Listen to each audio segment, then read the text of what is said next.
was introduced to the sanctuary through just someone I had met another drop-in, and I did notice the sanctuary was very different from any other place. Women can just come and hang out and get away from everybody. And to me, it's a home away from home. A place that you can just sit here and just be comfortable. I appreciate that everyone here is treated like family.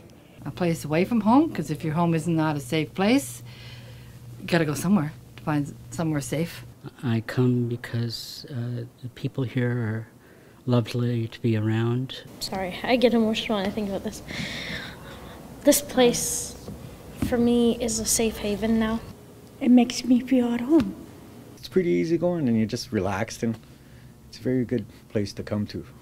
Sanctuary kind of knocked me out of a role. I was always on the other side of the counter serving people who were less fortunate, or people that I thought were less fortunate.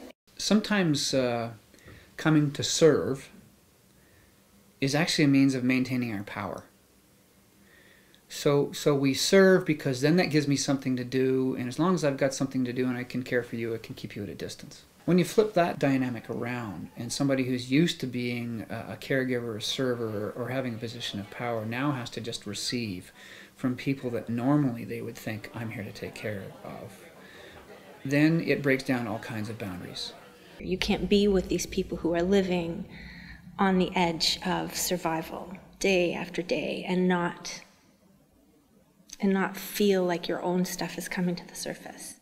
We know that we're all really broken people, and we know that we fall short most of the time, and we're comfortable for the most part living in that space.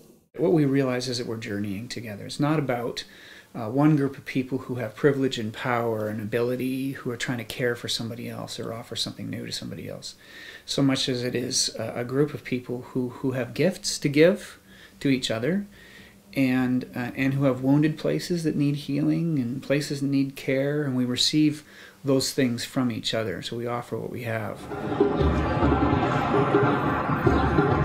At the core of what we do, we want to be a community that goes out and meets people wherever they're at. We visit people through outreach in hospitals and the houses that they've moved into. We go to court with people. But the main thing that we do on street outreach is just getting to know the neighborhood by walking the streets. Sometimes we'll take socks and water, and that kind of is a way to kind of offer something and break the ice, but sometimes not. We really want to do it in a relational way, but also a way that respects their space. This downtown core we consider our parish, and we walk it regularly to see what's going on, to meet people where they're at, to invite them back to programming. If you're around on Wednesday or Thursday, you should come by to our drop-in for a meal. Are you ever around on those days? It's primarily about the conversations we have and the kind of the trust that's built over time. And so that if a week or months down the line they're looking for a place, it's a lot easier for them to ask for help if that's what they need. A lot of people, they just feel really comfortable coming here, and they feel they can sit down and talk to the staff at the same level. Like the staff actually come and they'll sit next to you and they'll get to know you. Something that you wouldn't normally see at another drop-in. I love coming here because there's a lot of support. A lot of people I can talk to. You know, I come 2 nights a week and I can actually have something decent to eat. I am the kitchen manager. I first started as a volunteer, and I grew into a role that I love. Today's meal day, and my job is to facilitate a meal, encourage our community members to come in and put a meal for their friends. We do about average 400 to 450 people a week. Plus we have done catering jobs, weddings and anniversaries. And I train the people who really are good, hardcore people who show me that they have the ability to work without them, because I train them and then I send them out. I don't go with them.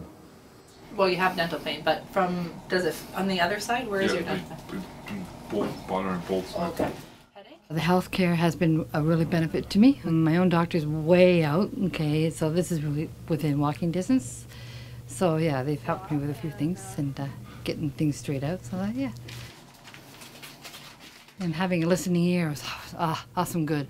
I came in here really, really stressed out, okay, and Karen decided she was willing to listen to what I had to say. Somebody's willing to listen to me. Oh, how nice. Oh. At Sanctuary, we believe that each person has capability to be creative, and that's a good thing when people have a chance to create. Laden with sadness fights my forward progression. The deep level connection we have with the arts. Here you see paintings all around the building. And there's a drama program. I want to know what's the third baseman's name? No, what's on second? I'm not asking you who's on second. Who's on first? I don't know. He's on third. No, let me go back and third again. Look. When I'm doing my acting, getting on stage, it's a release for me in the sense that, you know, I can feel free to be somebody else. Have you heard? I'm just saying. You know the story. You've heard. She, they, all three on the roof. Doing that kind of creative stuff right at the root of what it means to be human is a part of what we do for community.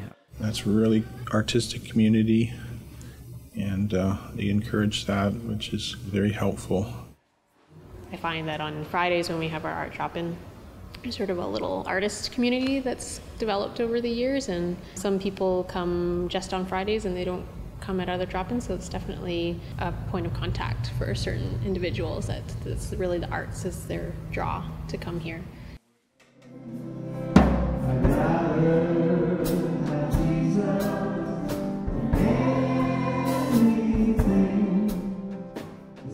It's really quite interesting. It's very real, the worship here.